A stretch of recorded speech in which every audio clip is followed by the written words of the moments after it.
Hi friends, hello, welcome to our channel. అందరు ఎలా ఉన్నారండి? బాగున్నారా? నేను చాలా చాలా బాగున్నాను. అందరు బాగుండాలని నా మనస్ఫూర్తిగా కోరుకుంటాను. ఈరోజు నేను పిల్లల కోసం అయితే జామ్ అయితే ప్రిపేర్ చేశాను. నేను ఎలా ప్రిపేర్ చేశానో మీకైతే చూపిస్తాను. మీరు నా ఛానల్ కొత్తగా చూస్తున్నట్లయితే సబ్స్క్రైబ్ చేసుకోండి. చిన్న లైక్ ఇచ్చి నా ఛానల్ను సపోర్ట్ చేయండి.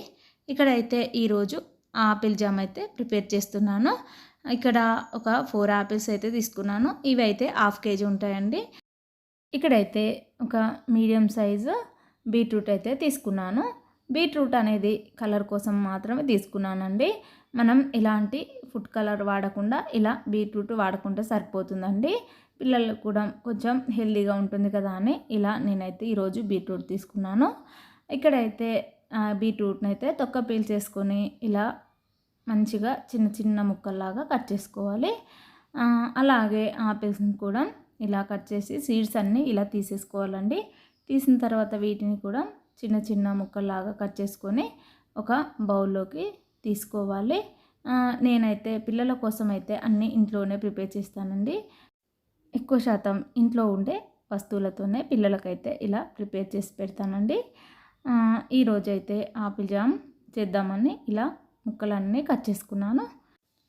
ఈ ఆపిల్ ముక్కలన్నింటినీ ఆవిరిపై ఉడికించుకోవాలండి. ఈరోజు అయితే నేను ఈ బౌల్ అయితే తీసుకుంటున్నాను. ఇప్పుడైతే స్టవ్ పై వాటర్ పెట్టుకొని మరిగించుకోవాలండి. ఇలా వాటర్ మరుగుతున్నప్పుడు ఈ బౌల్ అయితే దీనిపై పెట్టుకొని ఒక మూత పెట్టుకోవాలండి. ఒక 10 to 15 మినిట్స్ ఆపిల్స్ ఉడికించుకుంటే సరిపోతుందండి. ఇలా ఉడికాయో ఇప్పుడైతే చూద్దాము. చూడండి, ఇక్కడైతే ఆపిల్ ముక్కలు ఉడికినాయా లేదా అనడానికి ఒక నైఫ్ ఇలా గుచ్చి చూస్తే సరిపోతుందండి. ఇక్కడ ఆపిల్ ముక్కలు అయితే ఉడికిపోయాయండి. బీట్రూట్ కూడా ఉడికిపోయింది. వీటన్నింటిని ఇప్పుడు స్టవ్ ఆఫ్ చేసుకొని మనమైతే చల్లార పెట్టుకోవాలి. ఇవి చల్లారిన తర్వాత మనం ఒక మిక్సీ బౌల్లోకి తీసుకోవాలి. వీటిని అయితే మెత్తగా పేస్ట్ చేసుకోవాలండి.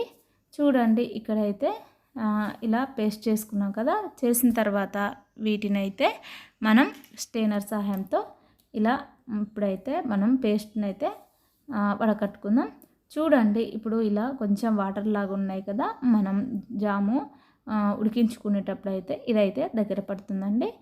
చూడండి, ఇలా మనం స్టెయినర్ సహాయంతో పేస్ట్ అంతా ఇలా తీసేసుకోవాలి. పైన మిగిలినంత పడేస్తే సరిపోతుంది. ఇక్కడైతే ఇప్పుడు మనం ఈ బౌల్లోకి వేసుకొని మనమైతే ఈ జామ్ని అయితే ఒకసారి కొలుసుకుందామండి. ఎందుకంటే మనం షుగర్ యాడ్ చేసుకోవాలి కదా, అందుకోసమే ఈ పేస్ట్ని అయితే ఇలా బౌల్లో వేసుకొని చూసుకోవాలండి. ఇక్కడైతే పేస్ట్ అయితే 2 బౌల్స్ అయిందండి. దీనికి సరిపడా షుగర్ అయితే వేసుకోవాలండి. ఈ పేస్ట్ని అయితే బౌల్లో వేసుకొని ఇలా మంచిగా ఉడికించుకోవాలండి. ఇక్కడైతే 1/2 టేబుల్ స్పూన్ సాల్ట్ వేస్తున్నాను. సాల్ట్ అనేది మంచి టేస్టీగా ఉండడానికి వేస్తున్నానండి. ఇక్కడైతే ఒకసారి కలుపుకొని జామ్కు సరిపడా షుగర్ అయితే యాడ్ చేసుకోవాలండి. ఇక్కడైతే 1.5 కప్పు షుగర్ అయితే యాడ్ చేస్తున్నాను. ఈ షుగర్ మెల్ట్ అయిన కొద్దీ ఇందులో అయితే వాటర్ వస్తాయండి. ఇవన్నీ ఇంకిపోయేంత వరకు మనమైతే ఇలా జామ్ను కలుపుతూ మంచిగా ఉడికించుకోవాలండి. ఇలా జామ్ దగ్గర పడేంత వరకు ఉడికించుకోవాలి. ఇలా జాము కొంచెం దగ్గర పడిన తర్వాత అందులోకి అయితే 1 టేబుల్ స్పూన్ నిమ్మరసం వేసుకోవాలి. నిమ్మరసం అనేది మనం ఇందులో ఎందుకు యాడ్ చేస్తున్నామనంటే జామ్ ఎక్కువ రోజులు నిల్వ ఉండడానికైతే యాడ్ చేస్తున్నామండి. మనం బయట కొనే జామ్లోనైతే లెమన్ సాల్ట్ యూజ్ చేస్తారండి. అది హెల్త్కి అంత మంచిది కాదు కాబట్టి ఇక్కడైతే ఈరోజు నేను లెమన్ జ్యూస్ అయితే యూజ్ చేశానండి. ఇక్కడైతే జామ్ అయితే రెడీ అయిందండి. ఇప్పుడైతే స్టవ్ ఆఫ్ చేసుకొని జామ్ అయితే చల్లారనివ్వాలండి. జామ్ రెడీ అయిందో లేదో చూసుకోవడానికైతే ఇలా ఫింగర్స్తో టచ్ చేసినప్పుడు అది టైట్గా ఉంటుందండి జాము. అప్పుడైతే రెడీ అయినట్టే. ఇప్పుడైతే స్టవ్ ఆఫ్ చేసుకొని చల్లారబెట్టుకోవాలండి. ఇది చల్లారిన తర్వాత ఇలా గాజు సీసాలోకి స్టోర్ చేసుకున్నామనుకోండి, జామ్ అయితే ఎక్కువ రోజులు నిల్వ ఉంటుందండి. ఇప్పుడైతే బ్రెడ్పై అప్లై చేసి చూపిస్తానండి. చూడండి, మనం బయట కొన్నట్టుగానే ఉంటుంది కదా జామ్ అయితే. టేస్ట్ అయితే బయట కొన్నదానికంటే చాలా టేస్టీగా ఉంటుందండి. పిల్లలకైతే హెల్తీ ఫుడ్గా మనమైతే ఇంట్లో ఇలా ప్రిపేర్ చేసుకోవచ్చండి. మీరు కూడా ఎప్పుడైనా ఇలా ట్రై చేసి చూడండి. సూపర్ టేస్టీగా పక్కా కొలతలతో జామ్ అయితే రెడీ అయిందండి. ఇదైతే మార్నింగ్ లాగండి. మార్నింగ్ టైంలోనైతే మా హస్బెండ్ అయితే వెజిటేబుల్స్ అన్నీ తీసుకొచ్చాడండి. వీటిని అయితే నేను ఇప్పుడు బాక్స్లో స్టోర్ చేసుకుంటున్నానండి. ఈ బాక్స్లో అయితే రీసెంట్గానే తీసుకున్నానండి. ఇక్కడైతే మీ వెజిటేబుల్స్ అన్నింటినీ ఇలా సర్ది పెట్టుకుంటే సరిపోతుందండి. నేనైతే ఫ్రిడ్జ్లోకి ఇలా బాక్సులు తీసుకున్నానండి, ఇందులోనే పెట్టేస్తున్నానండి. సరిపడా వెజిటేబుల్స్ అన్నీ పెట్టుకొని మంచిగా స్టోర్ చేసుకున్నాం అనుకోండి, వెజిటేబుల్స్ కూడా ఎక్కువ రోజులు పాడవకుండా ఉంటాయి.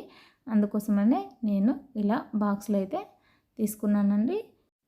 ఈ బాక్స్లో కాటన్ టిష్యూ పేపర్స్ వేసి మనం వెజిటేబుల్స్ కానీ ఫ్రూట్స్ కానీ సర్ది పెట్టుకున్నాం అనుకోండి, ఎక్కువ రోజులు పాడవకుండా ఉంటాయండి.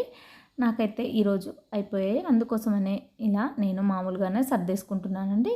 ఇక్కడ పచ్చిమిర్చి ఎక్కువ రోజులు నిల్వ ఉండడానికి, పండకుండా ఉండడానికైతే ఇలా తొడిమలన్నీ ఇలా తీసేసుకొని మంచిగా సర్దుకోవాలండి. క్యారెట్ అయితే ఎక్కువ తీసుకుంటామండి ఇంట్లోకి మేమైతే. పిల్లలు క్యారెట్ కర్రీ ఎక్కువ ఇంట్రెస్ట్గా తింటారు కాబట్టి క్యారెట్స్ అయితే 1 కేజీ లేదా 2 కేజీస్ అయితే ఇలా తీసుకొస్తారండి. ఇలా ఈ బాక్సులన్నీ ఇలా స్టోర్ చేసుకున్న తర్వాత వీటిని అయితే ఫ్రిడ్జ్లో సర్దేసుకుంటే సరిపోతుందండి. ఫ్రిడ్జ్ కూడా నీట్గా ఉంటుంది, మనకు వెజిటేబుల్స్ కూడా ఈజీగా దొరుకుతాయండి. మనకి లోపల కవర్లో పెట్టేసామనుకోండి కొంచెం గజిబిజిగా ఉంటుంది ఫ్రిడ్జ్ అయితే. ఇలా మనం సర్ది పెట్టుకున్నాం అనుకోండి నీట్గా ఉంటాయండి. ఇదైతే మార్నింగ్ లాగండి.